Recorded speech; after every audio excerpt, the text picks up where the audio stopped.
لبيك اللهم لبيك لبيك لا شريك لك لبيك إن الحمد والنعمة لك والملك لا شريك لك لبيك اللهم হজ হজ ইসলামের 5টি স্তম্ভের মধ্যে অন্যতম স্তম্ভ।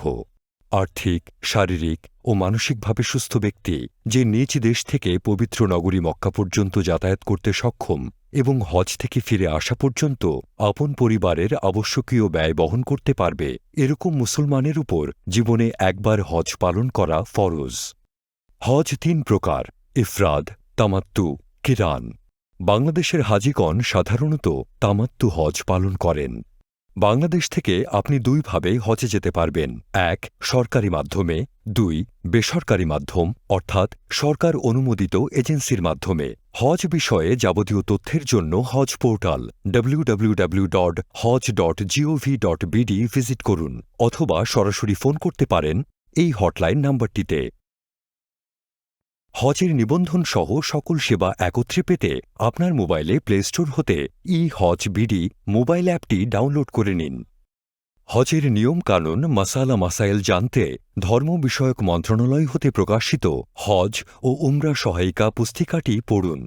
আলহামদুলিল্লাহ, আপনি জেদ্দা অথবা মদিনা বিমানবন্দর পৌঁছে গেলেন। যাদের প্রি অ্যারাইভাল ইমিগ্রেশন বাংলাদেশে সম্পন্ন হয়েছে তাদেরকে সরাসরি হজ টার্মিনালে বাংলাদেশ প্লাজায় নিয়ে আসা হবে অথবা সরাসরি বাসে আরোহণ করতে হবে। যাদের প্রি অ্যারাইভাল ইমিগ্রেশন বাংলাদেশে সম্পন্ন হয়েছে তাদের ব্যাগ ও মালামাল রোড টু মক্কা সার্ভিস কর্তৃপক্ষের ব্যবস্থাপনায় নির্ধারিত বাড়ি অথবা হোটেলে পৌঁছে যাবে। বাংলাদেশে যাদের প্রি অ্যারাইভাল ইমিগ্রেশন সম্পন্ন হয়নি তাদের জেদ্দা বা মদিনা এয়ারপোর্টে ইমিগ্রেশন সম্পন্ন হবে এবং নিজ নিজ ব্যাগ ও মালামাল ইমিগ্রেশন এরিয়া থেকে সংগ্রহ করতে হবে। মক্কা বা মদিনা পৌঁছার পর মুয়াল্লিম অফিসের দেয়া কার্ড সবসময় সঙ্গে রাখুন। মুয়াল্লিমের গাড়িতে করে মক্কায় নির্ধারিত বাড়ি বা হোটেলে আপনি পৌঁছাবেন। নিজের লাগেজ বুঝে নিয়ে নিজ নিজ কক্ষ নম্বর জেনে নিয়ে নির্ধারিত কক্ষে অবস্থান করুন। আপনার গাইডের সহায়তায় একটি স্থানীয় সিম কার্ড সংগ্রহ করুন। বাংলাদেশ হজ মিশন মক্কা, মদিনা এবং চিকিৎসা কেন্দ্রের মোবাইল নম্বর সংরক্ষণ করুন। কখনো পথ হারিয়ে গেলে ভয় পাবেন না, আপনার গাইড অথবা হজ অফিসের নিয়ন্ত্রণ কক্ষে ফোন করুন। আপনার আশেপাশে হজ কর্মী অথবা প্রবাসী বাংলাদেশি অথবা পুলিশের সহায়তা নিন। কখনো অসুস্থ অনুভব করলে এজেন্সি অথবা গাইডের সহায়তায় বাংলাদেশ মেডিকেল ক্লিনিকে গিয়ে বিনামূল্যে স্বাস্থ্যসেবা গ্রহণ করুন। এবার মক্কা মদিনা আসার যে আসল উদ্দেশ্য তা হল ইবাদত বন্দেগী করা। আপনার প্রথম কাজ হল উমরা আদায় করা। এ উমরা সুন্নতে মুআক্কাদা। এ উমরা পালন করার জন্য দলবদ্ধভাবে মসজিদুল হারামে প্রবেশ করুন। মসজিদুল হারামে প্রবেশের দোয়া পড়ে ডান পা আগে দিয়ে প্রবেশ করবেন। মসজিদুল হারামে প্রবেশ করার পর যখন কাবাঘর দৃষ্টিগোচর হবে তখন আপনি দাঁড়িয়ে নিজের প্রাণ খুলে দোয়া মোনাজাত করুন। কাবাঘর প্রথম দেখার পর দোয়া করলে তা কবুল হয়। আপনি তাওয়াফের জন্য মাতাফে যাওয়ার পর তালবিয়াবদ্ধ করুন। বায়তুল্লাহ শরীফে হাজরে আসওয়াদের কোণে সবুজ বাতিতে নির্দেশনা দেয়া আছে। সবুজ বাতি অথবা হাজরে আসওয়াদের কোণ ঠিক করে হাজরে আসওয়াদের দিকে ইশারা করে বিসমিল্লাহি আল্লাহু আকবার, বিসমিল্লাহি আল্লাহু আকবার বলে আপনি তাওয়াফ শুরু করবেন। তাওয়াফে পুরুষের জন্য প্রথম 3 চক্কর রমল করা সুন্নত। রমল অর্থ বীরের মতো বুক ফুলিয়ে কাঁধ দুলিয়ে ঘন ঘন কদম রেখে দ্রুত গতিতে এগিয়ে চলা। রুকুনে ইয়ামেনি থেকে আরুসে আসওয়াদের মাঝখানে রব্বানা আতিনা ফিদ দুনিয়া হাসানাতাও ওয়া ফিল আখিরাতি হাসানাতাও ওয়া কিনা আযাবান নার ওয়া আদখিলনাল জান্নাতা মাআল আবরার বিরহমাতিকা ইয়া আজিজ ইয়া গফফার ইয়া রাব্বাল আলামিন। এই দোয়া পড়ুন। এরপর হাজরে আসওয়াদ পর্যন্ত এসে প্রথম চক্কর পূর্ণ করুন। এবার হাজরে আসওয়াদ বরাবর দাঁড়িয়ে বিসমিল্লাহি আল্লাহু আকবার বলে হাত দিয়ে ইশারা করে দ্বিতীয় চক্কর শুরু করুন। এভাবে 7 চক্কর পূর্ণ করুন। তাওয়াফের পর 2 রাকাত নামাজ আদায় করুন। মাকামে ইব্রাহিমের পেছনে বা মসজিদুল হারামের যে কোনো স্থানে তাওয়াফের ওয়াজিব নামাজের নিয়তে নামাজের নিষিদ্ধ সময় ছাড়া অন্য যে কোনো সময় 2 রাকাত নামাজ পড়ে দোয়া করুন। এটাও দোয়া কবুলের সময়। এরপর জমজমের পানি পান করুন। এটি অবশ্যই অনেক ফজিলত ও বরকতের আমল। এটি মুস্তাহাব। মনে রাখবেন, নট কোল্ড লেখা পাত্রের পানি পান করবেন। ঠান্ডা পানি পান করলে আপনার ঠান্ডা লাগার সম্ভাবনা থাকবে। এবার সাফা মারওয়া সাই করুন। এই সাই করা ওয়াজিব। এখানে উঠে কাবা শরীফের দিকে মুখ করে সাইর নিয়ত করুন। হাত তুলে 3 বার তাকবীর বলে দোয়া করুন। এবার মারোয়ার দিকে রওনা হয়ে সবুজ বাতির নিচে رب اغفر وارحم إنك أنت الأعز الأكرم এই দোয়া পাঠ করতে হবে। পুরুষগণ দ্রুত পথ চলুন, মহিলাগণ স্বাভাবিক গতিতে মারোয়া পৌঁছান। এরপর কাবা শরীফের দিকে মুখ করে হাত তুলে তাকবীর পড়ুন এবং এবার আগের নিয়মে সাফা যান। এভাবে আপনার দ্বিতীয় দৌড় পূর্ণ হল। এভাবে আপনি সপ্তম দৌড়ে মারোয়া গিয়ে সাই শেষ করুন। সাফা মারোয়া থেকে বের হয়ে চুল কাটুন। এটি ওয়াজিব। পুরুষদের জন্য রাসূলুল্লাহ সাল্লাল্লাহু আলাইহি ওয়াসাল্লামের আদর্শের অনুসরণে সম্পূর্ণ মাথা ন্যাড়া করা উত্তম। নারীদেরকে চুলের অগ্রভাগ থেকে প্রায় 1 ইঞ্চি পরিমাণ কাটতে হবে। এখানে আপনার ওমরাহের কাজ শেষ হল। এরপর আপনি হালাল হয়ে গেলেন। এরপর স্বাভাবিক পোশাক পরে থাকবেন এবং নামাজ ইত্যাদি আদায় করবেন। لبيك لا شريك لك لبيك إن الحمد والنعمة এরপর 8ই জিলহজ আবার হজের জন্য ইহরাম করতে হবে। হজের 3টি কাজ ফরজ।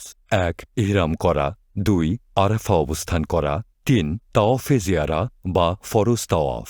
হজের 6টি কাজ ওয়াজিব। 1 মুজদালিফায় অবস্থান, 2 3 জামারায় পাথর নিক্ষেপ, 3 কোরবানি করা, 4 মাথা মুন্ডানো, 5 সাই করা, 6 বিদায়ী তাওয়াফ করা। প্রথমে আপনাকে হজের নিয়তে ইহরাম করতে হবে। এটি ফরজ। ইহরামের নিয়তে 2 রাকাত নামাজ পড়ে নিন। এবার শুধু হজের নিয়ত করুন এবং উচ্চস্বরে তালবিয়া পড়ুন। জিলহজ মাসের 7 তারিখ রাতে বা 8 তারিখ দুপুরের মধ্যে মুআল্লামের বাসে মিনা যেতে হবে। لبيك اللهم لبيك لبيك لا شريك لك لبيك إن الحمد والنعمة لك والملك لا আপনি মিনায় গেলেন। সম্ভব হলে 8 জিলহজের জোহর থেকে 9 জিলহজ ফজর সহ মোট 5 ওয়াক্ত নামাজ মিনায় আদায় করুন এবং এই সময় মিনায় তাঁবুতে অবস্থান করুন। মিনায় অবস্থান সুন্নত। গাইড বা মোনাজ্জেমের সাথে যোগাযোগ রাখুন। তারা আপনাকে মিনায় নিয়ে যাবে। মিনায় অবস্থান জানার জন্য আপনার তাঁবুর এলাকা নম্বর, নিকটস্থ খুঁটির নম্বর এবং রাস্তার নম্বর জেনে রাখতে হবে। 9 জিলহজ মিনা থেকে আরাফা ময়দানে ট্রেন অথবা বাসে চড়ে যেতে হবে। তবে আরাফার ময়দানে এসিযুক্ত তাঁবু ও বিছানার আয়োজন করায় সৌদি সরকার 8 জিলহজ সন্ধ্যার পরেই আরাফায় নিতে শুরু করেন। 9 জিলহজ দুপুরে সূর্য মাথার উপর হেলে পড়ার পর সূর্যাস্ত পর্যন্ত আরাফাতের ময়দানে অবস্থান করুন। এটা ফরজ। মসজিদে নামিরা যদি আপনার তাঁবু থেকে দূরে হয় তবে নিজ তাঁবুতে জোহর ও আসরের নামাজ আদায় করুন। সূর্যাস্তের পর মাগরিবের নামাজ না পড়ে মুজদালিফার দিকে রওনা হন। মিনায় এবং আরাফায় নিজের তাঁবু হারিয়ে গেলে বাংলাদেশ হজ মিশনের তাঁবুতে যাওয়ার চেষ্টা করুন। এজন্য মিনা ও আরাফার ম্যাপ সঙ্গে রাখুন এবং মক্কা হজ অফিসের নিয়ন্ত্রণ কক্ষের ফোন নম্বর জেনে রাখুন। আরাফাতের ময়দানে অবস্থানকালে যত বেশি সম্ভব দোয়া করতে থাকুন। বেশি বেশি করে আল্লাহর কাছে ক্ষমা প্রার্থনা করুন। 9 জিলহজ সন্ধ্যার পর মুজদালিফায় যেতে হবে আপনাকে। মুজদালিফায় অবস্থানের জন্য বাস অথবা ট্রেন থেকে নামার পর পুনরায় কখন কোন জায়গা থেকে বাসে উঠবেন বা ট্রেন স্টেশনে যাবেন তা জেনে নেবেন এবং দলবদ্ধভাবে অবস্থান করবেন। মুজদালিফায় অবস্থান করা ওয়াজিব। মুজদালিফায় পৌঁছে 1 আজান ও 2 ইকামতে মাগরিব ও এশার নামাজ পরপর আদায় করুন। মুজদালিফায় পৌঁছে ছোট ছোট ছোলার দানার মতো 70টি কঙ্কর সংগ্রহ করে রাখুন। মনে রাখবেন 10 জিলহজ ফজরের পরে সূর্যোদয়ের আগে কিছু সময় মুজদালিফায় অবশ্যই অবস্থান করতে হবে। এটি ওয়াজিব। মুজদালিফায় অবস্থান শেষ করে 10 তারিখ ফজরের পরে মিনার উদ্দেশ্যে রওনা হবেন। মিনায় পৌঁছে 10 জিলহজ ফজর থেকে সূর্যাস্ত পর্যন্ত শুধু বড় জামারায় 7টি কঙ্কর নিক্ষেপ করুন। এটি ওয়াজিব। 10 জিলহজ কঙ্কর নিক্ষেপের পর দমে শকর অর্থাৎ কোরবানির দিন। কোরবানি করা ওয়াজিব। এখানে নিজে কোরবানি দেয়া কষ্টসাধ্য। কোরবানির টাকা ইসলামী উন্নয়ন ব্যাংকে জমা দেয়াই সৌদি আরব সরকারের কর্তৃক স্বীকৃত ব্যবস্থা। এর অন্যথা করলে প্রতারিত হওয়ার সম্ভাবনা আছে। কুরবানির পর রাসূলুল্লাহ সাল্লাল্লাহু আলাইহি ওয়াসাল্লামের আদর্শের অনুসরণে মাথা ন্যাড়া করুন। মনে রাখবেন যে কঙ্কর নিক্ষেপ, কুরবানি করা ও মাথার চুল কাটার কাজগুলোর মধ্যে ধারাবাহিকতা রক্ষা করা জরুরি। لبيك اللهم لبيك لبيك لا شريك لك لبيك إن الحمد والنعمة لك والملك لا شريك لك 10 জিলহজ থেকে 12 জিলহজ সূর্যাস্তের আগেই কাবা শরীফে তাওয়াফে জিয়ারত করতে হবে। এটি ফরজ। নারীরা প্রাকৃতিক কারণে জিয়ারত করতে না পারলে পবিত্র হওয়ার পর জিয়ারত করবেন। এখানে মনে রাখবেন, প্রতি তাওয়াফের শেষে অন্তত ডান হাতের ইশারায় হলেও হাজরে আসওয়াদে চুমু দেয়া সুন্নত। তাই তাওয়াফকালে বেশি ভিড় দেখলে ডান হাতের ইশারায় হাজরে আসওয়াদে চুম্বন করবেন। 10 থেকে 12 জিলহজের মধ্যে তাওয়াফে জিয়ারতের সাথে সাফা মারোয়া সাই আদায় করতে হবে। এটি ওয়াজিব। মনে রাখতে হবে, 11 ও 12 জিলহজ প্রতিদিন 3 জামারায় অর্থাৎ ছোট, মধ্যম এবং বড় জামারায় কঙ্কর নিক্ষেপ করা ওয়াজিব। 11 থেকে 12 জিলহজ দুপুর থেকে কঙ্কর নিক্ষেপের সময় শুরু হয়। কঙ্কর নিক্ষেপ করতে হবে প্রথমে ছোট, মধ্যম, তারপর বড় জামারায় শেষ করুন। 10 ও 11 জিলহজ মিনায় রাত যাপন করুন। 12 জিলহজ সূর্যাস্তের আগে মিনা ত্যাগ করুন। 12 জিলহজ মিনায় থেকে গেলে বা সূর্যাস্তের পূর্বে মিনা ত্যাগ করতে না পারলে 13 তারিখেও একই নিয়মে 3 জামারায় কঙ্কর নিক্ষেপ করতে হবে। হজ শেষে দেশে ফেরার পূর্বে বিদায়ী তাওয়াফ করবেন। নারীরা প্রাকৃতিক কারণে বিদায়ী তাওয়াফ করতে না পারলে অপেক্ষা করুন। এ বিষয়ে ব্যক্তিগত আলেমের নিকট হতে মাসালা ভালোভাবে জেনে নিন। আলহামদুলিল্লাহ, আপনার হজের আনুষ্ঠানিকতা প্রতিপালিত হল।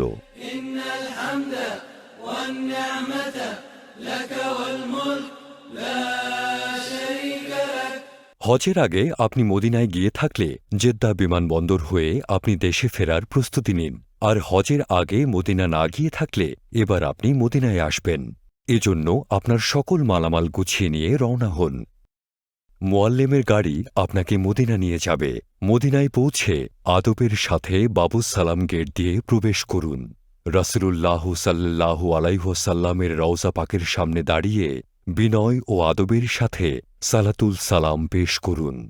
মদিনা শরীফে অবস্থানকালে রিয়াজুল জান্নায় নামাজ আদায়ের চেষ্টা করুন।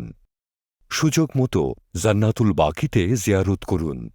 সম্ভব হলে আপনার গাইডের সহায়তায় দলবদ্ধভাবে উহুদের ময়দান, খন্দকের যুদ্ধস্থল, মসজিদে কুবা, মসজিদে কিবলাতাইন সহ ঐতিহাসিক স্থাপনাসমূহ পরিদর্শন করুন। এবার আপনার দেশে ফেরার পালা। দেশে ফেরার সময় ফ্লাইটের 36 ঘণ্টা পূর্বে লাগেজ গুছিয়ে নিতে হবে। টিকিট ও বোর্ডিং পাস সাথে রাখতে হবে। জেদ্দা বা মদিনা বিমানবন্দরে পৌঁছে আপনার লাগেজ বুঝে নিয়ে চেক ইন করুন। মনে রাখবেন, লাগেজে কোনো অবস্থায় জমজম পানি নেওয়া যাবে না। দেশে ফেরার পর বিমানবন্দর হতে আপনাকে জমজম পানি দেয়া হবে। আপনি পৌঁছে গেলেন ঢাকা শাহজালাল আন্তর্জাতিক বিমানবন্দর। আল্লাহর রহমতে ইসলামের ৫ম রুকুন প্রতিপালন করে আপনি ফিরে আসলেন। এবার হাজী সাহেব হিসেবে আমলের সাথে সারা জীবন চলার চেষ্টা করুন। আল্লাহ হাফেজ। لبيك اللهم لبيك لبيك لا شريك لك لبيك إن الحمد والنعمة